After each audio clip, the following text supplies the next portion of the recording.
তো চলে আসলাম after long time নতুন একটা ফ্রেশ ভিডিও নিয়ে। সবাই কেমন আছো? আই হোপ সবাই ভালো আছো। বেসিক্যালি আমরা সবাই বেরিয়ে গেছি আমাদের উদ্দেশ্যে। Hour destination is Belonia. আমাদের সাথে যারা যারা আছে তারা হলো মা, বাবা, জেঠিমণি, জেঠু অ্যান্ড আমার ছোট্ট ভাই।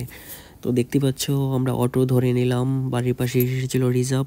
তো সেটা দিয়ে চলে যাচ্ছি পুরো স্টেশন পর্যন্ত। তো স্টেশন পর্যন্ত যতটুকু তোমাদের দেখাতে পারি সেগুলো তোমাদেরকে দেখাচ্ছি। দেখতেই পাচ্ছ সাইডগুলো কীভাবে। সো আমরা এখন তো মেন রোডে চলে আসলাম। অনেকটাই ডিস্টেন্সে আছে, মিনিমাম 20 মিনিটের মতো লাগে আমাদের বাড়ি থেকে স্টেশন পর্যন্ত। সো এতটুকু পর্যন্ত তো দেখাচ্ছি। দেখো দেখতে দেখতে আমরা স্টেশন পর্যন্ত চলে আসলাম। তার মধ্যে আমার হালকা গরমও লেগে গেছিলো। উইন্টার সিজনে সামার ভ্যাকেশনের গরমটাই আলাদা। তো আর কিছুটা, তো গাড়িটা থেমে যাও ভাই, থেমে গেল।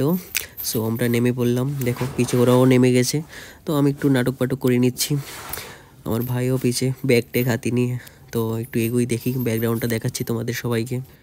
যাই তাহলে একটু এগিয়ে স্টেশন পর্যন্ত। The train to our destination will come on the right side. It is really nice to have such a railway station near the house. সত্যি দারুণ ব্যাপার কিন্তু। সো কিছুটা দাঁড়িয়ে থাকার পর আমরা সবাই উঠে গেলাম ট্রেনের মধ্যে। হালকা ঘেমেও গেছি, চুল টুল তো বলে একাকার কিছু বলার নেই। আমি আর ভাই বসে গেলাম, বাবা পিছনে, মা আর সামনে বসে গেছে। দেখতেই পাচ্ছ মাকে বসে আছে, একজনের সাথে কথা বলছে। তো এবার তোমাদের কিছু বাইরের দৃশ্য দেখাবো। দেখতেই পাচ্ছ বাইরে এতটাই জঙ্গল টাইপের মতো এরিয়া।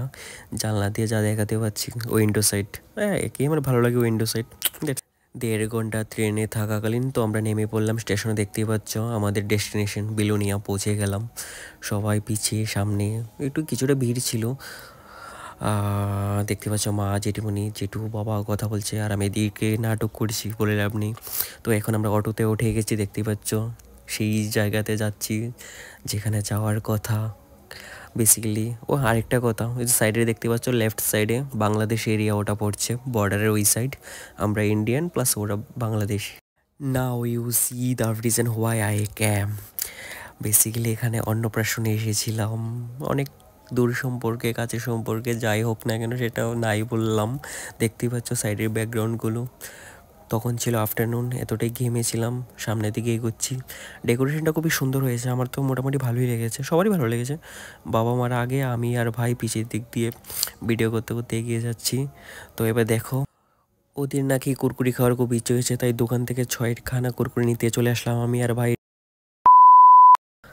তো আমরা বসে পড়লাম পকোড়া খেতে। অনেকক্ষণ ধরে মানে খিদে খিদে লাগছিলো, তবে বললাম একটু চাও খাওয়ার ইচ্ছে ছিল, তো পকোড়ার সাথে একটু চাও নিয়ে নিলাম। তো চা খেয়ে টেয়ে এখন আমরা চলে আসলাম খাওয়ার জন্য। সবাই ডাকাডাকি করছিল খাওয়ার জন্য। তো আমরা বসে পড়লাম লাঞ্চ করার জন্য। তো সবাই খেয়ে দিয়ে আসার পর সবার ইচ্ছে হয়েছে মন্দির দর্শন করার, যে মন্দিরটার নাম হচ্ছে স্মৃতি মন্দির।